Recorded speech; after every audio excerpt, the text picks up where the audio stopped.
तालियां जरा जोर से बजें तो आनंद आ जाएगा।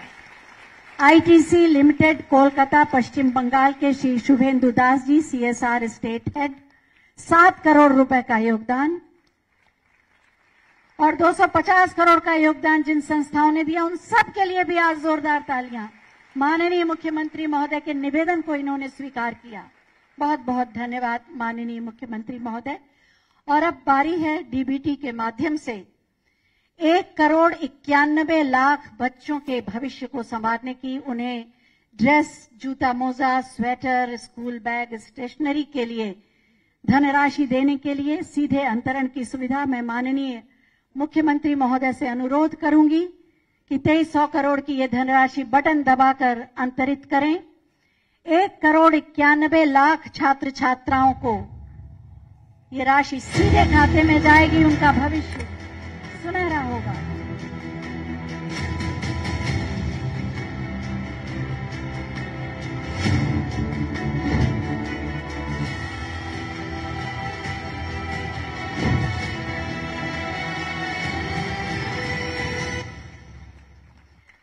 और अब डीबीटी के ही माध्यम से कस्तूरबा गांधी बालिका विद्यालय की छात्राओं, दिव्यांग बालिकाओं हेतु स्टाइपेंड और गंभीर दिव्यांग छात्र छात्राओं के लिए स्कॉट अलाउंस की धनराशि का भी अंतरण माननीय मुख्यमंत्री महोदय से अनुरोध है कि बटन दबाकर करने की कृपा करें।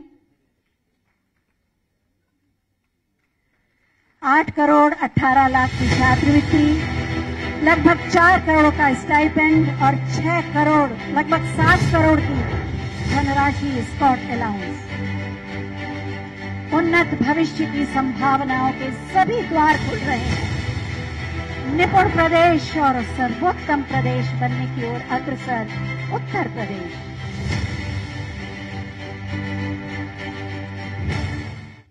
बहुत बहुत धन्यवाद माननीय।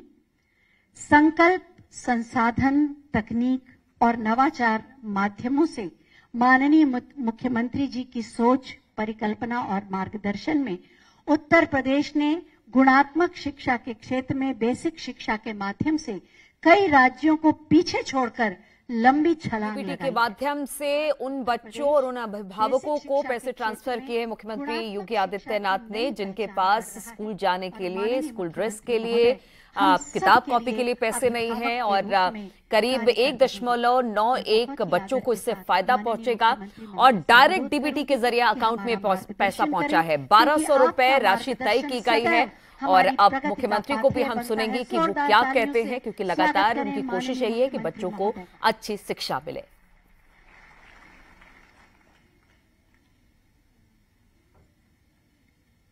आज के समारोह में मंच पर उपस्थित प्रदेश सरकार में मंत्रिमंडल के मेरे सहयोगी मंत्री श्रीमती माध्यमिक शिक्षा विभाग में श्रीमती गुलाब देवी जी, बेसिक शिक्षा विभाग के मंत्री श्री संदीप सिंह जी, प्रदेश के मुख्य सचिव श्री दुर्गा शंकर मिश्र जी, अपर मुख्य सचिव बेसिक और माध्यमिक श्री दीपक कुमार जी,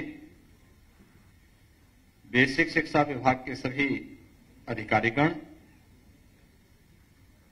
प्रदेश भर में वर्चुअल माध्यम से जुड़े हुए हमारे सभी मंत्रीगण, जनप्रतिनिधिगण, अध्यापकगण, अभिभावकगण और प्यारे बच्चों, मुझे बहुत प्रसन्नता है कि विगत 6 वर्षों में प्रधानमंत्री मोदी जी के मार्गदर्शन में, उनके यशस्वी नेतृत्व में देश की सबसे बड़ी आबादी के राज्य उत्तर प्रदेश ने समग्र विकास की जो एक अवधारणा होती है उसको साकार करते हुए क्रांतिकारी परिवर्तन उत्तर प्रदेश के अंदर लाने का प्रयास किया है। कल आपने देखा होगा नीति आयोग के द्वारा उत्तर प्रदेश से गरीबी से मुक्त करने के जिस लक्ष्य को प्राप्त करने में सफलता प्राप्त की गई है, यानी 6 वर्ष में उत्तर प्रदेश से लगभग 5.5 करोड़ लोग गरीबी से मुक्त हुए हैं, यानी वे सक्षम बने हैं, गरीबी से मुक्त होकर के सक्षमता की ओर आगे बढ़े हैं। नीति आयोग ने इसके लिए जो पैरामीटर तय किए थे, उस पैरामीटर में सबसे पहला पैरामीटर था शिक्षा का। शिक्षा के क्षेत्र में आमूलचूल परिवर्तन करने की दिशा में कदम बढ़ाए हैं और आने वाले 5 साल, 7 साल, 10 साल में इसके और बेहतरीन परिणाम आएंगे। अभी से जो परिणाम आ रहे हैं बहुत सकारात्मक दिशा में बढ़ रहे हैं। इसके लिए मैं उन सभी शिक्षकों का, उन सभी गुरुजनों का, जिन्होंने इस सकारात्मक पहल में आगे आकर के इसे नेतृत्व दिया, इसकी ऑनरशिप ली और आज उसके परिणाम हम सबको देखने को मिल रहे हैं, उन सबका हृदय से अभिनंदन करता हूं और बेसिक और माध्यमिक शिक्षा विभाग को इस अभिनव कार्यक्रम के साथ जुड़ने के लिए हृदय से धन्यवाद भी देता हूं।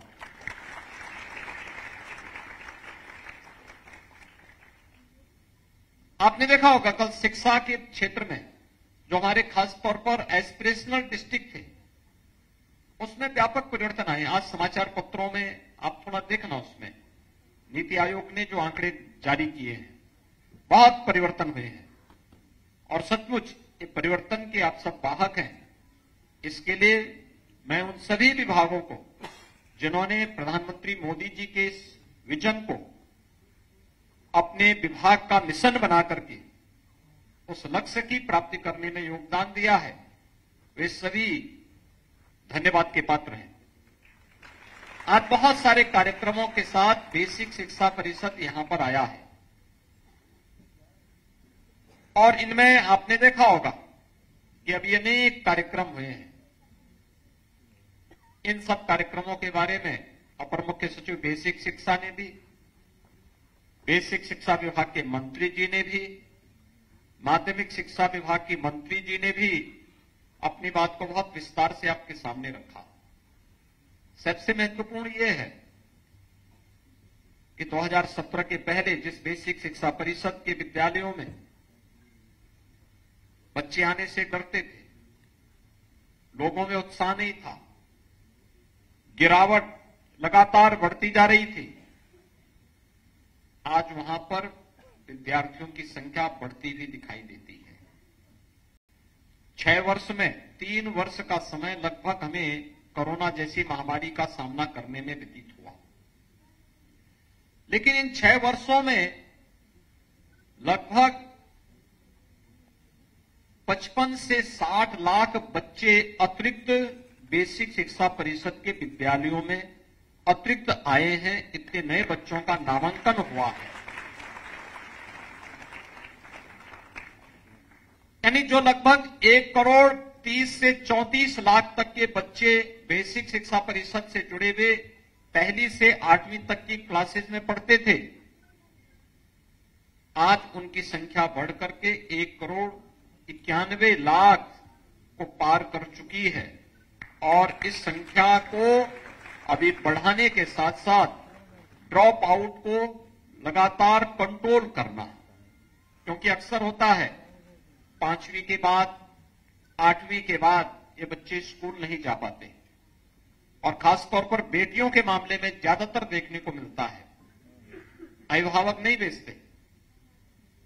उसका समाधान का रास्ता भी निकाला गया, लेकिन शिक्षकों की जिम्मेदारी बनती है कि जैसे उन्होंने ऑपरेशन कायाकल्प को एक ऑनरशिप लेकर के उसको सफलता की एक नई ऊंचाई तक पहुंचाया। सोचिए, कोई बेसिक शिक्षा परिषद को पहले देने की बात करता था क्या? आज लगभग 250 करोड़ रुपए की आपको सीएसआर में निधि मिली, जिनमें 6 ग्रुप को अभी हमने सम्मानित किया। बहुत बड़ी राशि है। आप सोचिए कि उन दानदाताओं के लिए पहले भी व्यवस्था थी, वे देना चाहते थे, लेकिन पहले कोई लेने वाला नहीं था, क्योंकि कोई ऑनरशिप लेने को तैयार नहीं था।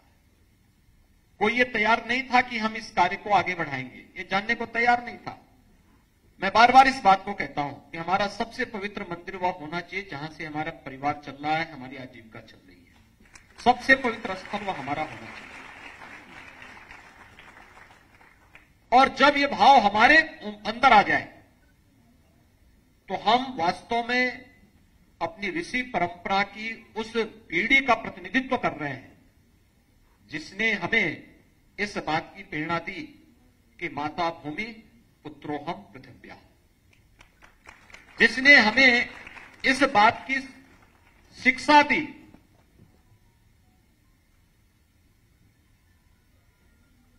कि जो हम सबको उन सभी पवित्र भावों के साथ जोड़ती है जो एक छात्र को शिक्षक के प्रति, एक छात्र को अपने माता पिता के प्रति, एक छात्र को अपने अतिथि के प्रति देवत्व के भाव के साथ जोड़ता है। यह हमारे संस्कार थे। और जब हम अपने शिक्षा के केंद्र को भी इस कार्य के साथ जोड़ते हैं तो वह हम सबके सामने देखने को मिलता है। अब डीबीटी के माध्यम से जो पैसा यहां से आज भेजा गया, चाहे वह बेसिक शिक्षा परिषद के विद्यालयों में पढ़ने वाले बच्चों के लिए पहले 1100 रुपए दिए जाते थे, इसमें 100 रुपए की और वृद्धि करते हुए 1200 रुपए हर छात्र के अभिभावक के अकाउंट में गया है। और उस अकाउंट से ये उम्मीद की जाती है कि हर शिक्षक हर छात्र के लिए यूनिफॉर्म बनवाने के लिए उनके अभिभावकों के साथ बैठक करके एक समय सीमा के अंदर सुनिश्चित करें कि उनके लिए 2 यूनिफॉर्म बन जाए, bag, books, sweater, shoes, socks, ये सभी उन बच्चों के लिए क्रय अभिभावक कर ले और बच्चे नियमित रूप से अपनी यूनिफॉर्म में ही स्कूल आए। यह हम सुनिश्चित करें। थोड़ा प्रयास करेंगे, संवाद बनाएंगे, समस्या का समाधान निकलेगा और बच्चों के लिए आवंटित की जा रही धनराशि का सही उपयोग उन बच्चों के लिए हो पाएगा। इसमें 2 चीजें सामने आई हैं। एक, जो हर बार शिकायत आती थी, 2 वर्ष पहले, 3 वर्ष पहले तक ये शिकायत आती थी। जब हमने 2017 में योजना प्रारंभ की तो शिकायत आती थी कि साहब यूनिफॉर्म नहीं मिल पा रहा है, बैग नहीं मिल पा रहा है, बुक्स नहीं मिल पा रही है, और भी तमाम शिकायतें आती थी, जूते मोजों की शिकायत आती थी। उस समय फिर यह व्यवस्था हुई कि अगर हम पैसा बच्चों को दे देंगे, या कुछ जगह ये भी शिकायत आती थी कि साहब क्वालिटी का सामान नहीं उपलब्ध कराया जा रहा है। आज कम से कम अभिभावक को जाएगा तो अभिभावक क्वालिटी के अनुसार, अपनी पसंद के अनुसार, छात्र छात्रा की पसंद के अनुरूप या उसकी साइज की यूनिफॉर्म भी बना देंगे या उसके साइज के जूते मोजे भी ले लेंगे और साथ साथ समय पे सब कुछ हो जाएगा और कहीं कोई भ्रष्टाचार भी नहीं होगा। यह पारदर्शिता और शुद्धता का एक नमूना है और उस कार्यक्रम को आगे बढ़ाने का कार्य हुआ है। लेकिन इसकी मॉनिटरिंग विद्यालय स्तर पर प्रधानाचार्य जी के माध्यम से, शिक्षकों के माध्यम से जब इसकी समीक्षा होगी और संवाद बनाया जाएगा अभिभावकों के साथ, तो इस समस्या का समाधान भी होगा और सही आंकड़े हमारे पास आ पाएंगे कि वास्तव में कितने बच्चे बेसिक शिक्षा परिषद के स्कूलों में अध्ययन कर रहे हैं। वह सही जानकारी हमें यहां उपलब्ध हो जाएगी। और इसी प्रकार से कस्तूरबा गांधी विद्यालयों को भी आपने देखा होगा। कस्तूरबा गांधी विद्यालयों के जो 746 विद्यालय थे, इनके क्रमिक उन्नयन के कार्यक्रम को आगे बढ़ाया गया। इन्हें 12वीं तक करने का प्रयास हुआ और 12वीं तक होने के बाद अब उन विद्यालयों में उनके स्तर को सुधारने की व्यवस्था, उसके लिए इंफ्रास्ट्रक्चर की व्यवस्था, जो हमारे डाइट के विद्यालय थे, प्रशिक्षण महाविद्यालय थे, उन प्रशिक्षण महाविद्यालयों में ऑडिटोरियम के निर्माण की कार्रवाई, ये हमारी निरंतर प्रक्रिया का हिस्सा बनना चाहिए। और बेसिक शिक्षा परिषद ने इन कार्यक्रमों को आगे बढ़ाया उसी प्रकार से जैसे सत्र के पहले की स्थिति क्या थी, शिक्षकों की भारी कमी थी। और मुझे आश्चर्य होता है बेसिक शिक्षा विभाग क्यों इस पे मौन रहता है, जब कुछ लोग इस बात की चर्चा करते हैं कि साहब पिछले 5 साल में कोई शिक्षकों की भर्ती नहीं हुई। 1,64,000 शिक्षकों की भर्ती बेसिक शिक्षा परिषद में पिछले 6 वर्ष के अंदर हुई है। बेसिक और माध्यमिक शिक्षा परिषद में हम लोगों ने 1,64,000 शिक्षकों की भर्ती की है और भर्ती की प्रक्रिया को जो लोग रिटायर हो रहे हैं, जहां पे अतिरिक्त शिक्षकों की आवश्यकता पड़ती है, वहां पे निरंतर इस प्रक्रिया को आगे बढ़ाया जा रहा है और इसी के लिए प्रदेश के अंदर एक शिक्षा आयोग बनाने की प्रक्रिया वर्तमान में प्रचलित है। बहुत शीघ्र हम इसका गठन करने जा रहे हैं, जिससे कहीं भी कोई गैप न हो। लेकिन साथ साथ हमारे जितने भी डाइट हैं, जितने भी शिक्षकों के प्रशिक्षण के केंद्र हैं, इनमें हमें न केवल शिक्षकों के प्रशिक्षण को, बल्कि जो शिक्षक पहले से विद्यालयों में तैनात है, समय समय पर उनके लिए कुछ रिफ्रेशर कोर्सेज भी हमें आगे बढ़ाने चाहिए, जिससे वो हमेशा अपडेट हो। शिक्षक अगर अपडेट होगा तो पूरी पीढ़ी को अपडेट कर देगा। और मुझे लगता है कि सभी प्रकार की जानकारियों से उसे युक्त होना यह आवश्यक है और इसके लिए आज अनेक प्रकार के कार्यक्रम हुए हैं। 125 कस्तूरबा गांधी विद्यालयों को, जो बालिका इंटर कॉलेज हैं, उन्हें अपग्रेड करने की कार्रवाई हुई है। 20 जिला शिक्षा और प्रशिक्षण संस्थानों में अतिरिक्त कक्ष और ऑडिटोरियम के निर्माण का लोकार्पण का कार्यक्रम भी संपन्न हुआ है। हमारा प्रयास होना चाहिए डाइट कोई खाली न रहे, वहां भी अच्छे प्रशिक्षक हो, योग्य लोग जाएं, उनको लिए अतिरिक्त सुविधाएं दीजिए, लेकिन वहां योग्यता को मानक बनाया जाना चाहिए, क्योंकि वही प्रशिक्षित करेगा। और वहां पर भी हमें अच्छी तरीके से पारंगत करने के लिए, शिक्षकों को और पारंगत करने के लिए वहां पर पूरी जो भी गैप है उसको हमें पूरा करना होगा। इसके साथ ही आज यहां पर SCERT द्वारा विकसित कलांकुर, कला सृजन, इंटर्नशिप मैनुअल और संस्कृत भाषा किट का विमोचन भी यहां संपन्न हुआ है।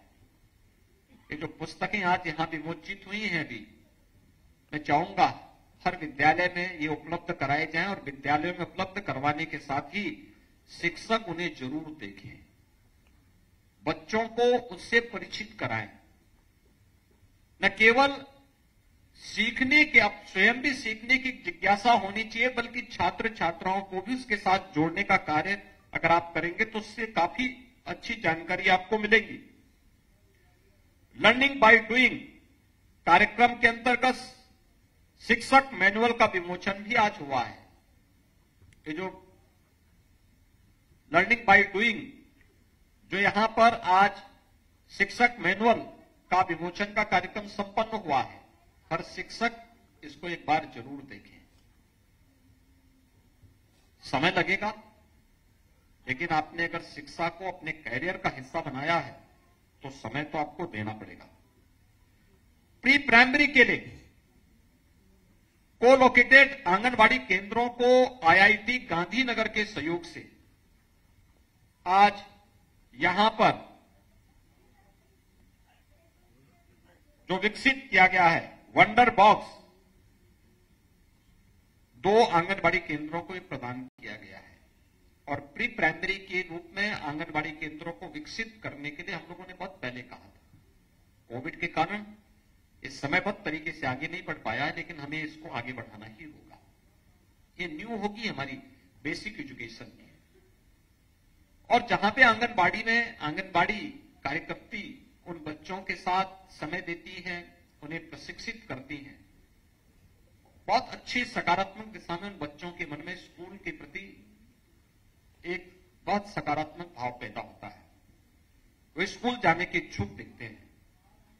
लेकिन जहां पे व्यवहार, शिक्षकों के व्यवहार में थोड़ा रूखापन है, वहां पे मैं देख रहा था जिस दिन स्कूल खुले थे, बहुत सारे बच्चे ऐसे थे जो स्कूल जाने के लिए उत्सुक थे अपने शिक्षकों के व्यवहार के कारण, और बहुत सारे बच्चे ऐसे थे जो उस रूखे व्यवहार के कारण स्कूल जाने से रो रहे थे कि साहब मुझे स्कूल आज मत भेजिए।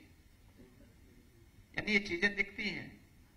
वो बच्चा अपने व्यवहार से इस बात के व्यक्ति कर रहा था कि स्कूल में शिक्षक का व्यवहार या आंगनबाड़ी केंद्रों में आंगनबाड़ी कार्यकर्तियों का व्यवहार कैसे है, ये हमें स्वयं तय करना होगा। मैं धन्यवाद दूंगा उन सभी संस्थानों को जिन्होंने सीएसआर के मद से बेसिक शिक्षा परिषद में ऑपरेशन कायाकल्प के कार्यक्रम को आगे बढ़ाने में अपना योगदान दिया है और आज उनमें से 6 संस्थानों को सम्मानित किया गया है। ये 6 संस्थान तो हमें सहयोग कर ही रहे हैं, हमारे जनप्रतिनिधियों ने, प्रशासनिक अधिकारियों ने, पुलिस के अधिकारियों ने, और इसके अतिरिक्त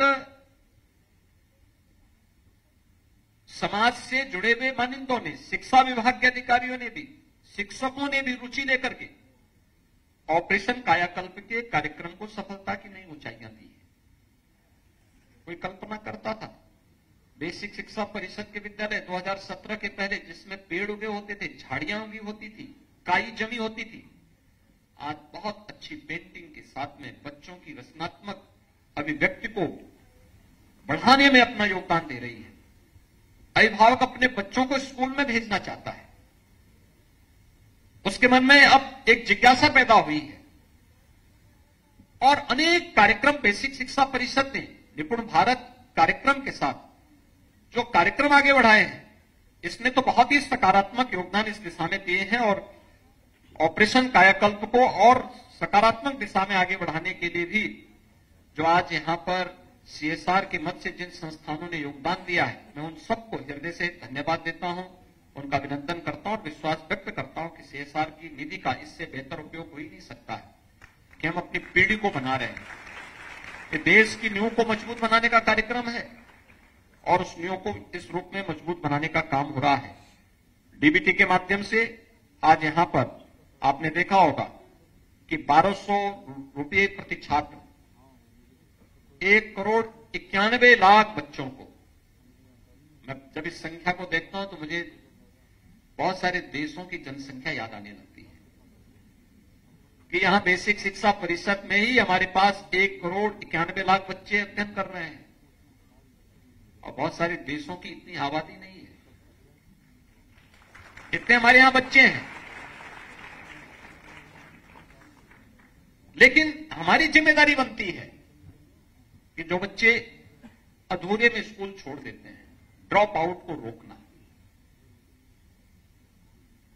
इसके लिए अभिभावकों के साथ संवाद, उनके साथ बातचीत करना। अब तो टेलीफोन हो चुके हैं आपके पास, आपकी क्लास के हर बच्चे के अभिभावक का मोबाइल फोन होना चाहिए। बच्चा स्कूल नहीं आया, तत्काल उस शिक्षक को जैसे आपको समय मिले नोट कर लिया, अपनी डायरी में नोट करिए और फिर उस शिक्षक उस अभिभावक को फोन से पूछिए क्या आपका बच्चा स्कूल क्यों नहीं आ पाया। आपके पास समय होगा, विद्यालय जैसे आपका छूटता है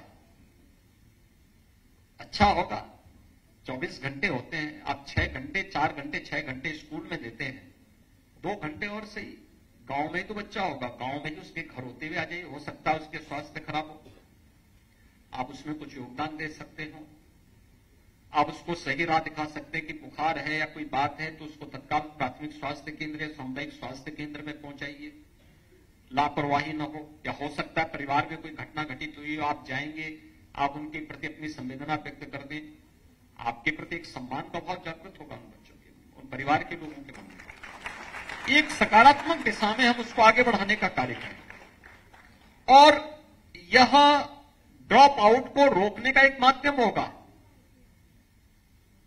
ये बच्चे पढ़ लिख जाएंगे तो समाज में कुछ सकारात्मक योगदान कर पाएंगे और उस सकारात्मक योगदान को, ड्रॉप आउट को रोकना, लेकिन साथ साथ आज आपने देखा होगा कि यहां पे कस्तूरबा गांधी विद्यालय की बालिकाओं को भी 76,000 बालिकाओं को भी स्कॉलरशिप दी गई है और उनको बालिकाओं को प्रतिवर्ष 1,100 रुपये की दर से छात्रवृत्ति,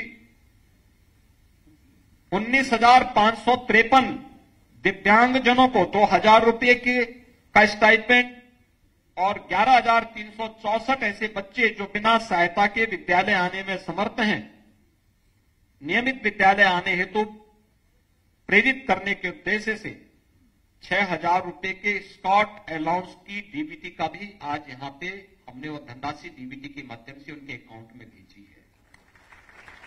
यानी इतनी बड़ी धनराशि आज बेसिक शिक्षा परिषद 1,91,000 बच्चों के लिए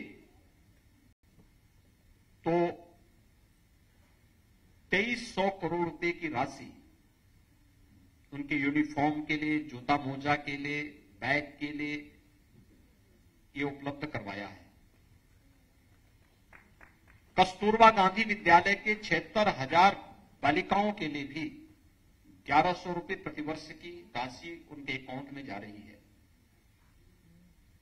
और दिव्यांग बच्चों के लिए भी आज एक निश्चित राशि उनके अकाउंट में आज यहां पर डीबीटी के माध्यम से आंतरित की गई है। अब इस राशि का सही सदुपयोग हो, इसके लिए हमें थोड़ी रुचि लेनी पड़ेगी और उस रुचि के लिए ही मैं आप सबका आह्वान करूंगा कि ये सभी कार्यक्रम इसके साथ जुड़ने चाहिए। और इसके साथ ही आपने देखा होगा कि आज स्किल डेवलपमेंट के साथ जोड़ने के लिए भी कुछ अभिनव कार्यक्रम आगे बढ़े हैं। हमें बच्चों के मन में सकारात्मकता पैदा करनी पड़ेगी और इसके लिए ड्राइंग बनाने का कार्यक्रम हो सकता है। एक अच्छा आर्किटेक्ट का माध्यम आप उन बच्चों को अभी से अगर ड्राइंग बनाना सिखा देंगे ना तो आगे चलकर बहुत अच्छे आर्किटेक्ट बन पाएंगे, मास्टर प्लानर बन जाएंगे। एक टाउन प्लानर क्या करता है? पूरे टाउन की मैपिंग तो करता है, फिर इसके बारे में एक विजन देता है कि कहां पे क्या होना चाहिए, कहां मार्केट होनी चाहिए, कहां शिक्षा का हब होना चाहिए, कहां चिकित्सा का हब बनना चाहिए, कहां ट्रांसपोर्ट नगर बनना चाहिए, कहां पे क्या चीजें बननी चाहिए, उसके लिए वो एक विजन देता है। अगर आप केवल अपने विद्यालय के लिए ही इस व्यवस्था को बना लें कि विद्यालय कहां पे है, उसमें क्या क्या चीजें हैं, उसके बारे में भी आप उन बच्चों को ड्राइंग बनाने की कला वहां सिखाना शुरू कर देंगे, यह भी अपने आप एक स्किल डेवलपमेंट का एक माध्यम बन जाएगा। बच्चों को मिट्टी के ही कुछ खिलौने बनाने का अभ्यास आप कराना शुरू कर देंगे, उसके मन में एक नई प्रेरणा पैदा होगी। बच्चों को किचन गार्डन के बारे में भी कुछ जानकारी दे देंगे तो बच्चों के मन में एक जिज्ञासा पैदा होगी। वृक्षारोपण के बारे में कुछ प्रेरित कर देंगे तो उसके बारे में उसके मन में एक जिज्ञासा पैदा होगी। मैं बहुत बार देखता हूं, पता नहीं वे लोग पुष्प लगाते हैं कि नहीं लगाते हैं, लेकिन मैं देखता हूं कहीं जाते हैं तो उनका हाथ खाने में कहीं पुष्प लगाओ, गमले से पुष्प जरूर तोड़ देंगे। ये मैं बहुत बार देखता हूं, मुझे बहुत बार लोगों को टोकना पड़ता है, अरे जब लगा नहीं सकते तोड़ क्यों रहे हो? देखो वो तोड़ेंगे जरूर, क्योंकि उसको सही रास्ता दिखाया ही नहीं गया, बताया ही नहीं गया। वो लगा नहीं सकता लेकिन तोड़ने में विश्वास करता है। अगर हम बच्चों को बताएं कि देखो अनावश्यक मत तोड़ना चाहिए पुष्प, लेकिन अगर हम लगाने में बता सकें, विद्यालय में अच्छी सजावट होनी चाहिए, क्यारी बनाइए, बच्चों को उसके बारे में थोड़ा बताइए, शिक्षक भी थोड़ा मेहनत कर ले तो मानसिक श्रम और शारीरिक श्रम दोनों अगर मिल जाएगा तो उसके बहुत बेहतर परिणाम आ जाएंगे, बहुत अच्छे परिणाम आ जाएंगे। और मैं चाहूंगा कि इस दिशा में आप सबको आगे बढ़ने की आवश्यकता है। बाकी अन्य कार्यक्रम तो होंगे, लगातार आगे बढ़ते रहेंगे, लेकिन जो हम स्थानीय स्तर पर भी कुछ कर सकते हैं, पिछले 6 वर्ष के अंदर जो दूरी तय की गई है, इसको और सकारात्मक दिशा में आगे बढ़ाने की आवश्यकता है। आज बेसिक शिक्षा परिषद ने परिवर्तन आज दिखता है, आज लोग बोलते हैं इसके बारे में, जनप्रतिनिधिगण आते हैं वो भी इस बात को बोलते हैं कि बेसिक शिक्षा परिषद में परिवर्तन हुआ है। अब माध्यमिक शिक्षा की बारी है, माध्यमिक शिक्षा के लिए अनेक पॉलिसी बनाई गई है, उस कार्यक्रम को भी आगे बढ़ाने के कार्यक्रम चल रहे हैं। बस समय पे निर्णय। माध्यमिक शिक्षा ने इस दौरान नकल विहीन परीक्षाएं दी है, पहली बार रिकॉर्ड मात्रा में, यानी पहले 3 महीने माध्यमिक शिक्षा में परीक्षा में लगते थे, इस बार मात्र 15 दिन में परीक्षाएं हुई हैं। 2 महीने परिणाम आने में लगते थे, इस बार मात्र 14 दिन में परिणाम आए हैं। यानी 29 दिन के अंदर माध्यमिक शिक्षा में, जिसमें 56 लाख बच्चों ने परीक्षाएं दी थी, 1 महीने के अंदर वे सभी कार्यक्रम सफलतापूर्वक संपन्न हुए हैं और कहीं भी नकल नहीं हुई, कोई शिकायत नहीं आई। ये है परिवर्तन, ये है परिवर्तन। और इस परिवर्तन के लिए अपने आप को तैयार करना, ये प्रयास करने से होता है। और नहीं तो होता क्या था, नकल का अड्डा कोई और चलाता था और बदनाम शिक्षक होता था, पूरी शिक्षा व्यवस्था बदनाम होती थी और पहचान का संकट उत्तर प्रदेश वासियों के सामने आता था, उत्तर प्रदेश के नौजवानों के सामने आता था। आज उससे उभरे, उससे आगे बढ़े। और इसलिए मैं आज के इस अवसर पर चाहूंगा कि हम जो परिवर्तन किए गए हैं इसको और अच्छे ढंग से आगे बढ़ाने की व्यवस्था करें। ऑपरेशन कायाकल्प सेकंड का जो फेज होगा ये माध्यमिक शिक्षा के लिए होना चाहिए। माध्यमिक शिक्षा में जितने भी हमारे गवर्नमेंट इंटर कॉलेजेज हैं, बालिका जो GGIC हैं, गर्ल्स गवर्नमेंट इंटर कॉलेजेज हैं, इन सब में और एडेड जो गवर्नमेंट के द्वारा सहायता प्राप्त निजी प्रबंधन में चलने वाले कॉलेजेज हैं, इन सभी को हम एक समय सीमा के अंदर ऑपरेशन कायाकल्प 2 के अंतर्गत इनको भी हम वास्तव में कायाकल्प में बदलें। नहीं तो 75 साल और 100 साल पुराने इन विद्यालयों की स्थिति बहुत जर्जर है। अब उनकी बैठक करके एक समय सीमा के अंदर इसे आगे बढ़ाने की आवश्यकता है।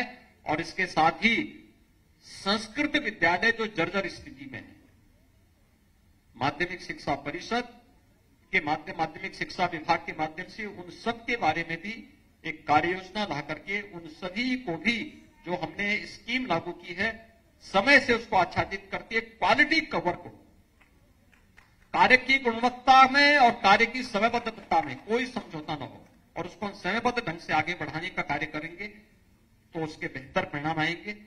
और इसमें जितना भी हम निवेश कर पाएंगे सरकार के स्तर पर या पुरातन छात्रों के माध्यम से या CSR के माध्यम से, यह निवेश कभी व्यर्थ नहीं जाएगा। इस समाज को एक सकारात्मक ऊर्जा के साथ जोड़ने का कार्य करेगा। और इस सकारात्मक ऊर्जा के साथ जोड़ने के लिए मैं आप पूरे प्रदेश वासियों का आह्वान करता हूं कि इस सकारात्मकता के साथ जुड़े, इस विश्वास के साथ। एक बार आज 1,91,00,000 वे सभी बच्चे जो आज 1,200 रुपए की राशि प्राप्त किए हैं, 76,000 वे बालिकाएं जो कस्तूरबा गांधी विद्यालयों में भी 1,100 रुपए वार्षिक छात्रवृत्ति प्राप्त की है, और वे दिव्यांगजन छात्र छात्राएं जिनको स्टाइपेंड के रूप में सरकार अतिरिक्त धनराशि देती है, उन सबको इस धनराशि के उपलब्ध होने के अवसर पर मैं उन्हें हृदय से बधाई देता हूं। और सभी अभिभावकों का और सभी शिक्षकों का मैं आह्वान करता हूं कि वे इस कार्यक्रम को सफलता की नई ऊंचाई तक पहुंचाने में और शिक्षा व्यवस्था में आमूलचूल परिवर्तन लाने में अपना योगदान देंगे। आप सबके प्रति मेरी शुभकामनाएं। धन्यवाद। जय हिंद। बहुत बहुत धन्यवाद। योगी आदित्यनाथ को आप सुन रहे थे, उन्होंने यूनिफॉर्म सिविल कोड को लेकर अपनी बात रखी और इसके साथ ही उन्होंने कहा कि पहले शिक्षा को इतना बढ़ावा नहीं दिया जाता था, पिछले 6 सालों में तस्वीर बदली है। कई ऐसे लोग हैं जो शिक्षा से जुड़ रहे हैं, मिशन कायाकल्प के जरिए तस्वीर बदल रही है। और साथ ही उन्होंने यूनिफॉर्म बैग का जो किट है वो भी दिया है। ये देखिए तस्वीर आपको दिखा रहे हैं, मुख्यमंत्री योगी आदित्यनाथ की बड़ी बातें भी बता रहे हैं। कई ऐसे बच्चे हैं जो शिक्षा में आए हैं, बेसिक शिक्षा में आए हैं। पहले यूनिफॉर्म और बैग की शिकायतें आती थी कि सही से यूनिफॉर्म नहीं है, बैग नहीं है। अब ये तस्वीर बदल रही है। उत्साह बच्चों के अंदर पहले शिक्षा को लेकर नहीं रहता था, अब उत्साह भी बढ़ा है।